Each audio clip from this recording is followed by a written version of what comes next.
And it is on this day, October 9th, 2022, that I am doing a short video on the additional term passing, what it means, and really opening up discussion about some of the more complex and nuanced experiences and layers behind passing as a topic. So, as per usual, this video is in my perspective. It has my understanding, my definition, my experiences in it, and that means that this may not be true for you. This may not be your perspective. This may not be how people generally define and explain these things. So if there's something I outright say that is wrong, 100% correct me, but I'm going to be trying to fill this video a lot with my personal experiences and talking about my nuances personally with passing and the nuances I've heard from people I know. And if you have more you would like to add on to this discussion, this discussion, or have something you would like to share, feel free to do so in the comments. I do think that it's not necessarily something we need to talk about more, because maybe it's not the most positive discussion in the world, but also I think it's interesting to bring up these topics occasionally with people. And I think YouTube is a good space to have these kinds of discussions. It kind of leaves it as an open book to review when you wish. Sorry about that. With that said, emphasis on my opinion. We get into a general definition of passing. Now, it is with this we hit the first little bump in our video. Here's the thing. I tried to Google a general universal definition of passing. I ended up with a lot of definitions of passing that were very specific to identities, which is fair because passing with different identities kind of can mean different things. And that's kind of part of what this video is about. So I didn't really find one that I wanted to quote. So I'm going to attempt in a very vague way to define what passing is. And I'm going to note that this is not going to be the most positive definition, the way I word it. And that's because upon doing research and trying to figure out what I was going to talk about, my definition just sounds negative. I'm not being negative, it just may sound negative. So passing can be, it's kind of like a slang term, or it's kind of not a slang term. It feels like a slang term, but it's pretty much an additional term that we use to describe passing by, getting away. Like getting by with an illusion or in stealth, something like that. It's the idea of passing by without anyone noticing our actual identity, or the identity under the identity we're passing as. So this can be used in various ways. You can pass as the thing you are, you can pass as the thing you aren't, etc., etc. But the general idea is that you are passing by society, you are passing by the people around you, you are sometimes even passing by yourself without really showing or acknowledging or revealing an identity that is under the pass. I know that was very vague and terribly worded and everything, but generally getting by with an illusion without being recognized as blank. You are passing. Now, this is not just a label used by the queer community. I want to emphasize that right here in the beginning. And it's not even, obviously, just a label for people who are trans or gender diverse either. You may hear the term the most with those identities now in this kind of time and era, but you can definitely hear it with being straight passing or gay passing, or bi passing is definitely also a thing, or the opposite, not being passing as bi. But you can also hear this with race, color, nationality, your disability or ability. You can really stack this term in a lot of ways, and a lot of different communities will use passing to describe this similar experience, but with their community. In this video, as it's the one that I can actually reflect on and share the most of my experiences with, I'm mostly going to be talking about passing in the queer community. But it definitely applies in other spaces, and It applies in other ways in queer community that I'm not going to be mentioning because I haven't had experience with that and I can't really comment on them. But very complex and nuanced term can be used in a lot of different ways. With that said, structure of this video, I'm pretty much going to be going positive, negative, positive, negative, positive, negative. And really the overall idea is just bringing up some of the different perspectives on what this is, but also to those who don't know what passing is, explaining what it is like and what it is. So for those who experience passing, this is kind of a way to like collect your opinions and thoughts and really reflect on what this is. For those who don't experience passing, this is a way to hear what this is like and think about what this experience would be like if you had to face it all the time. So we're going to start with the positive because I thought it'd be pretty sad to start with the negative. So positive, we're going to start with gender passing because that's the one that I hear pretty much daily. The rest I hear once a week. So, passing as your gender. This can be a positive thing because it can cause you euphoria. So in my case, as a trans man, if I am in class and the people around me just perceive me as a man, that's euphoric. I technically, in some regard, we're going to get into this later, in some regard, succeeded. And most of the time when this happens, I feel happy. I feel glad. I feel affirmed in my identity. I feel affirmed in who I am. And it feels good. It gets rid of those doubts that can come and go sometimes. So gender passing can be a very positive thing. And a lot of people in the trans umbrella will use passing as a positive term when they are passing as the gender they want to be passing as the gender they do identify as. Pretty straightforward. It's positive because it's what we want. It gives us what we want.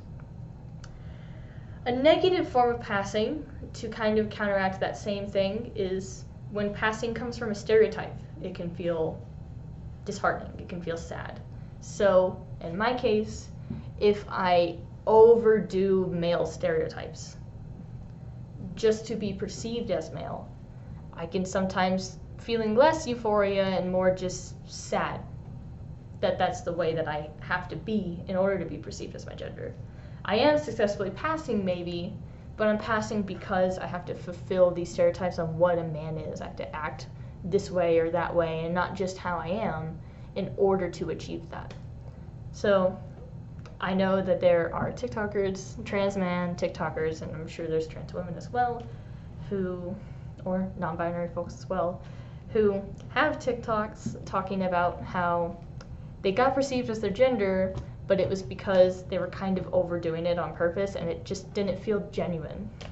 It felt like a lie. And it was also supporting stereotypes that they didn't really want to support in order to achieve it. I've definitely done it, but I don't have any good examples really to give. But yeah, sometimes like wearing a hood or whatever, it doesn't really feel true to me. And sometimes it just really gets my brain spiraling on stereotypes in society and stuff more than it's actually making me happy about my identity. So that is like a negative thing that comes with passing as your gender, and with other kinds of passing as well, is if it's just because of stereotypes, then I mean that's not really good. It's a reminder that our society is built in these stereotypes that really we shouldn't be built in. So yeah. Another positive, and this is actually a negative positive in a way, but a positive of passing can be safety. I mean, you know, the most blunt that can be. If you are passing in your gender and you're not being perceived as a trans person, if you are passing with your sexuality and you're not being perceived as a gay queer person, etc., etc., people who target those identities or are homophobic or transphobic or aphobic towards those identities don't realize you're there. That's a positive negative, because the fact that that should even be a point as a positive is sad and makes it kind of negative. But in like workspaces and stuff, sometimes it'd be really nice to be passing, because they don't have to know you're queer. You don't have to come out to them. You can just keep living your life and no one will ever tell. But the negative that comes along with that is that it kind of keeps you from being able to celebrate that, to celebrate the identity you actually are. It kind of feels like lying. It feels like betrayal. It feels like you're not really being genuine to that space, and you don't get to be out there and show that identity to that space. You don't get to celebrate that identity in that space. So for me, in the workplace, I want to be there as a trans man. I want them to know I'm a trans man, just so I'm there. They know it, and they can't challenge that because I work there. I both like passing in a workspace so that I don't have to come out, I don't have to worry about people judging me or whatever, but at the same time, I want to be recognized as my identity in that space and to prove that I exist and I am there to the people who are there. And I want to celebrate and feel comfortable talking about my identity and my passions regarding the queer community and my friends. So there's that dilemma, there's that split sometimes where I both want to be passing, I don't want them to perceive me as queer, but also I want to celebrate my queerness. I want to be proud of my queerness. And that can create a split. It's that dilemma of, do I want to be passing? I don't really want to be passing sometimes. I don't always want to be passing. Sometimes I want people to recognize me as a trans man. Preferably not as a woman, but as a trans man. So that is the negative point to go along with, the negative point to go along with the positive point of safety. Sometimes you don't want that safety, but you also don't want to come out either. So sometimes passing keeps you from getting to celebrate who you are, or sometimes it hides the fact and the story behind who you are to get to the point that you are passing. The next positive, I wrote my positive as a negative. Hold on one second. Sometimes passing, I should preface this. Next positive, sometimes passing opens a conversation that wouldn't have been opened otherwise. So I guess my most recent example, I got a concussion just a while ago. You can still see I have a little bit of a black eye still. And I went to the doctor. Now, of course, with paperwork in my life, most of my paperwork says that my sex is female, because that's the sex I was assigned at birth. But people could tell that I was generally passing. My doctors, the people who worked at the desk, could look at me and be like, this person's passing. And it opened up that discussion of, how should we refer to you? Should we change your paperwork? What pronouns would you like to use? And it's a gateway into that discussion sometimes. And it also is a chance to challenge someone's notions and educate them on queer identities and passing. So that also happened with my friend, who I took physics with. She saw me as passing, but in this weird way where she couldn't really tell which direction I was passing. So it opened up that conversation of, okay, I need to explain what pronouns and everything I use so that we can understand our interaction and stuff. I didn't come out to her for a long time because I was like, she's kind of getting it right, so I don't really have to correct her. But at the same time, it triggered a conversation that I needed to have and I needed to understand. So sometimes passing opens a conversation of what is your identity, what are pronouns, it allows you to share things. And in things like the workspace or at the doctor or something like that, it can remind you that there are people who want to accept you, but they just wouldn't have realized it or had the opportunity to if they didn't have something to indicate it for you. Does it kind of suck that there has to be some indication that you're queer in order for them to be like, oh, we should accommodate you? Yes, but also it can feel very pleasing when someone accommodates you because they like thought there isn't enough of that for you. So my doctor this last week did that for me. Like, he went above and beyond, really. He called me back in after I was waiting in the waiting room, called me back in just to ask me, like, what pronouns do I want, what sex do I want when he does his paperwork and his notes and everything.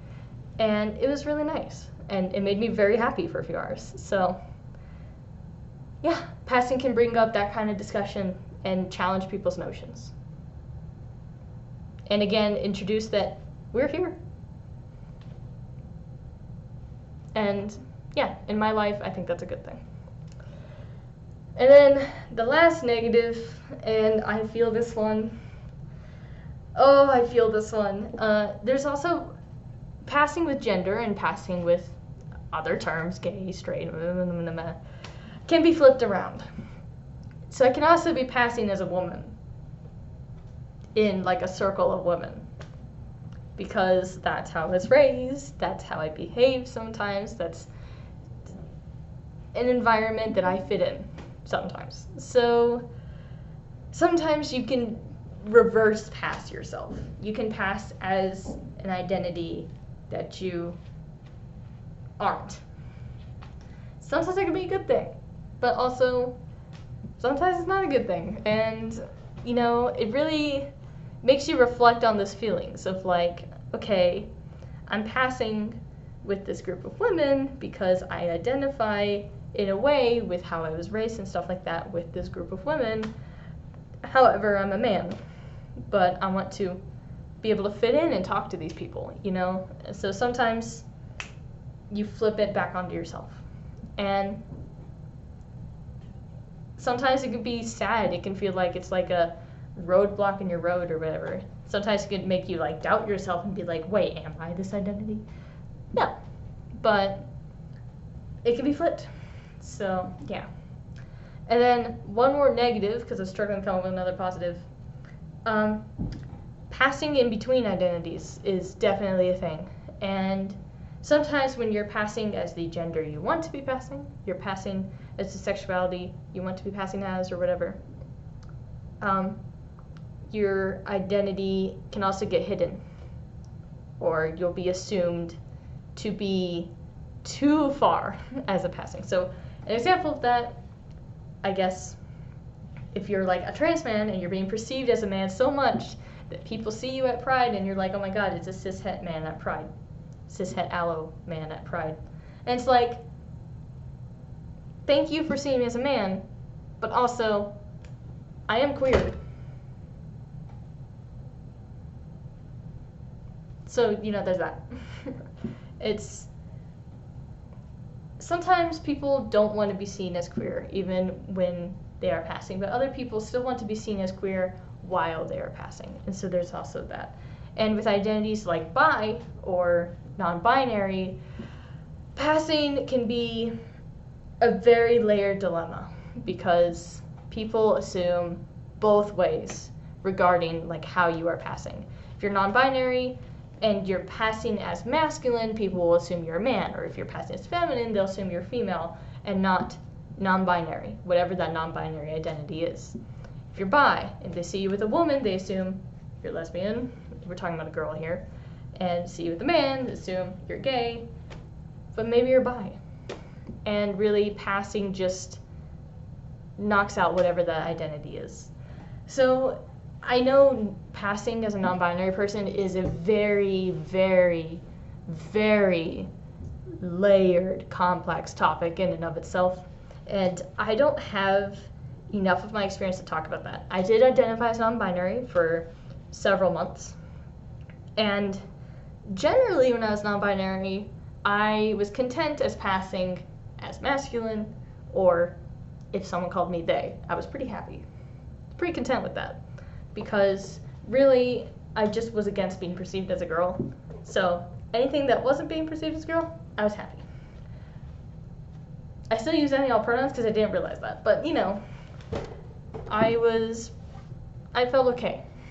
But I never really got to challenge myself or have a lot of those, like, in-my-face moments with, like, regretting passing with my non-binary identity. I wasn't in my identity enough or exploring my identity enough to really be able to comment on that now.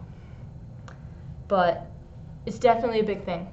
And I know there are non-binary people who want to dress and act one way, but because of stereotypes, because of assumptions, because of the nature of passing, they never really get seen as the identity they want to be seen as. And that sucks. Last thing I want to say before we close this out, I, as a trans man, find that sometimes I want to challenge those notions, the stereotypes, the assumptions. I want to challenge that negative version of passing where it hides that I'm queer. Sometimes when I think of, sometimes I imagine later in my life when I am more comfortable with my gender identity, I feel less fragile, get a little bit of that dysphoria away and all that. I kind of want to explore like dresses and stuff, skirts. Maybe not dresses, but skirts and things like that. Things that are perceived feminine. I feel like if I were born as this guy, I would explore those things. But I struggle to because I'm a trans man and it feels like backwards progress in some way because stereotypes and because what society says. And, you know, I have to pass in order to be perceived as my gender. And if I put a skirt on, I instantly lose that passing. But I want to challenge those notions. I want to be able to try things like that. And that's really what reminds me of this discussion and really got me thinking about bringing this up on a YouTube video. So maybe one day, never know. I feel like queer formal, maybe one year I can be like, haha, or whatever. Maybe a Halloween costume, do something that challenges gender norms. But yeah, passing is a very, very layered thing. And I'm at a point right now where I can't really explore all the things I want to explore because I also want to pass as what I want to pass as.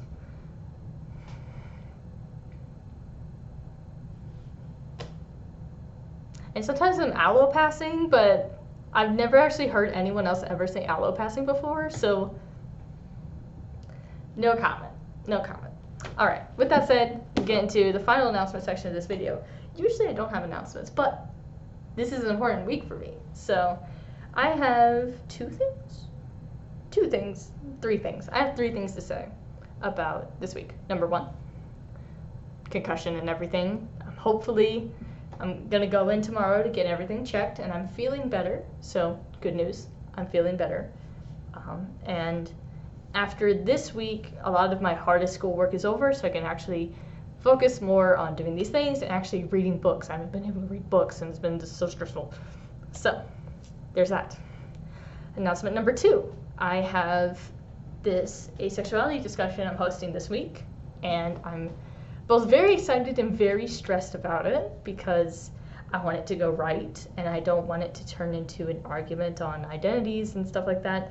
But I'm also excited because I finally get to talk and listen to people talk about their ace identities or their experiences or understandings of ace identities and see people possibly learn.